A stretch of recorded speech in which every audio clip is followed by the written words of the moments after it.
Hello friends, कैसे हैं आप सब। तो जैसे कि मैंने अपने प्रीवियस वीडियो में आपसे बोला था कि सिनॉप्सिस सैम्पल का मैं वीडियो आपके लिए लेके आऊँगी, तो ये प्रोजेक्ट सैम्पल का वीडियो मैं आपके लिए लेके आई हूँ। इसमें आप देख सकते हैं सबसे ऊपर सैम्पल ऑफ रिसर्च प्रपोज़ल 1 लिखा हुआ है। उसके बाद टाइटल लिखा है। टाइटल में जो भी आप टाइटल सिलेक्ट करते हैं वो आप यहाँ पे लिख सकते हैं। उसके बाद इंट्रोडक्शन आता है। इंट्रोडक्शन में आपको लिखना होता है कि आप जिस टॉपिक पर रिसर्च कर रहे हैं उसको आप रिसर्च को किस तरीके से हैंडल करेंगे, उसमें आप क्या क्या फाइंडिंग्स करेंगे। मीन्स एक समरी आपको देनी होती है अपने रिसर्च वर्क की। तो यहाँ जो सैम्पल दिया गया है उसमें ये रिसर्च वर्क की समरी दी गई है। मैं आपको बता दूं कि आपके पास MESP1 का जो बुकलेट है, ब्लू कलर की बुकलेट है, इसके एंड में ये पेपर जो है सैम्पल पेपर दिया गया है। उसके बाद आप लिखते हैं research questions. In research questions में आपको लिखना होता है कि आप अपनी रिसर्च में क्या फाइंड आउट करने वाले हैं। तो यहाँ पर आप इसे पॉज करके भी रीड कर सकते हैं। यहाँ पे 3-4 रिसर्च क्वेश्चंस आपको लिखने होते हैं। रिसर्च क्वेश्चंस लिखने के बाद आपको उसमें लिखना होता है objectives of the study. Means आप जो स्टडी कर रहे हैं, आप जो रिसर्च कर रहे हैं, उसका उद्देश्य क्या है, उसके ऑब्जेक्टिव्स क्या हैं।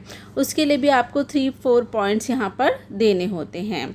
देखिए, ये पूरा सैम्पल रीड करना इज़ नॉट पॉसिबल। आप इसे पॉज करके देख सकते हैं या अपनी बुकलेट MESP1 में एंड ऑफ द बुक में आपको ये सैम्पल जो है वो मिल जाएगा। तो ऑब्जेक्टिव्स ऑफ द स्टडी लिखने के बाद आपको लिखना होता है operational definitions of the terms. अब ये क्या है operational definitions of the terms? ये है कि जो आपने जो रिसर्च प्रपोज़ल बनाया है उसमें कुछ ऐसी वोकैबलरी आती है जिसकी कि पर्टिकुलर डेफिनेशंस होती हैं, जो कि कुछ न्यू वोकैबलरी होती है, तो उसको आपको यहाँ पर एक्सप्लेन करना होता है। It can be 3 to 4 words, 2 to 3 words, जितने भी जो भी वर्ड्स आपको ऐसे लगते हैं कि उन्हें डिफ़ाइन करना ज़रूरी है वो आप यहाँ पर डिफ़ाइन कर सकते हैं। After that you will write here delimitations of the study. Delimitations of the study means आपकी जो स्टडी है वो किस तरह से लिमिटेड है, उसमें क्या क्या कवर नहीं हो रहा है। फॉर एग्ज़ाम्पल, अगर आप मान लीजिए इग्नू स्टूडेंट्स पर स्टडी कर रहे हैं, इग्नू के BEd स्टूडेंट्स पर स्टडी कर रहे हैं, तो वो सिर्फ डिलिमिटेड है इग्नू स्टूडेंट्स तक ही, वो BEd के सभी स्टूडेंट्स को कवर नहीं करती। तो फर्स्ट डिलिमिटेशन इसका ये हो गया कि that is limited to the IGNOU students only. तो इसी तरह से आप अपनी स्टडी की लिमिटेशंस को फाइंड आउट कर सकते हैं। आफ्टर दैट आप लिखेंगे मेथडोलॉजी ऑफ द स्टडी। कौन सा मेथड आप अडॉप्ट कर रहे हैं अपनी स्टडी के लिए, वो आपको यहाँ पर मेंशन करना होगा। तो आप इसके लिए रिसर्च मेथड को स्टडी कर सकते हैं, कौन कौन से रिसर्च मेथड्स अवेलेबल हैं और आपकी स्टडी में कौन सा रिसर्च मेथड जो है वो फिट होता है। तो उसके अकॉर्डिंग आप रिसर्च मेथडोलॉजी की स्टडी यहाँ पर लिख सकते हैं। आफ्टर दैट रिसर्च मेथड, कौन सा रिसर्च मेथड आपने यूज़ किया है। आफ्टर दैट पॉपुलेशन, आपने रिसर्च करने के लिए कौन सी पॉपुलेशन को चूज़ किया है। फॉर एग्ज़ाम्पल, जैसे मैंने अभी आपको बताया कि अगर आप इग्नू स्टूडेंट्स पर स्टडी कर रहे हैं तो जो आपकी पॉपुलेशन होगी that would be IGNOU students only, not the whole BEd students. After that sample, आपने कितना बड़ा सैम्पल लिया है। फॉर एग्ज़ाम्पल, आप कितने लोगों पर स्टडी कर रहे हैं। अगर आप 100 लोगों पर स्टडी कर रहे हैं तो वो आप यहाँ पर मेंशन करेंगे। 25 लोगों पर स्टडी कर रहे हैं तो वो आप मेंशन करेंगे। उसके बाद टूल्स लिखेंगे आप कि आप अपनी स्टडी के लिए किन टूल्स को यूज़ कर रहे हैं। यहाँ पर क्वेश्चनर का एग्जाम्पल दिया गया है, बाकी इंटरव्यू होता है और ऑब्जर्वेशन टूल्स होता है। तो there are many tools.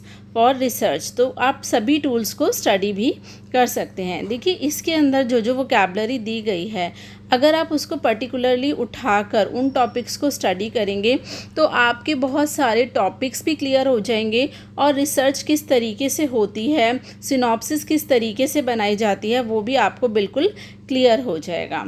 After that है procedure of the data analysis, क्योंकि सारा डाटा कलेक्ट करने के बाद हमें उसे एनालाइज करना होता है।